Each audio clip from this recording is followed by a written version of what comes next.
Olá, tudo bem? Você que é investidor, até que ponto ser super confiante no seu próprio taco é bom e quando isso começa a te prejudicar? São as perguntas que eu faço agora para o André Massaro, que é especialista em finanças. Tudo bem, André? Tudo bem. André, quando que essa super autoconfiança me ajuda e quando ela me atrapalha? É preciso ter algum nível de autoconfiança para entrar no mercado, para ir para a bolsa, por exemplo, para romper a barreira do medo.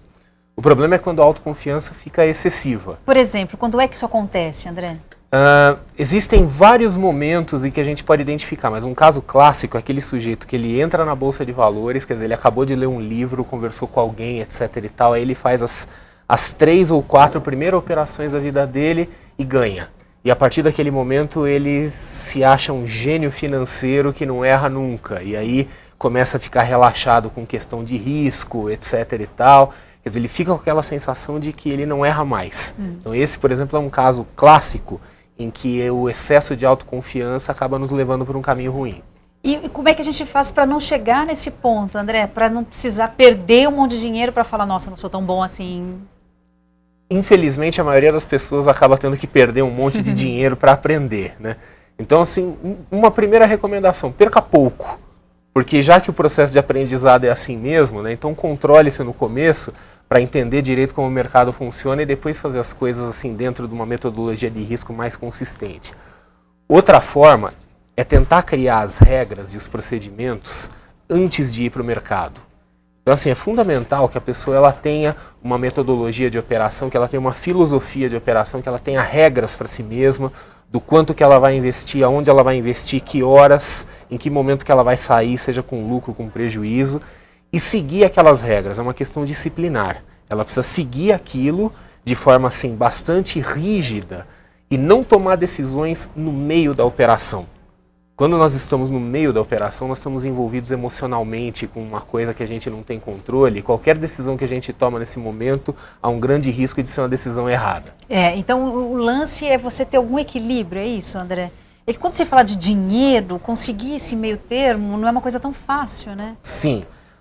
Eu não vou dizer que é uma questão de ter um equilíbrio, mas é questão de ter regras. Quer dizer, uma coisa que a gente já sabe, inclusive pessoas que pesquisam comportamento, gente da área de psicologia, etc., sabe que a nossa força de vontade ela é limitada. A gente consegue ter força de vontade até um determinado tempo. Então a gente não pode contar simplesmente com a nossa força de vontade para não fazer coisas erradas, para não fazer besteira. A gente tem que desenvolver os bons hábitos. E existem os bons hábitos do investidor.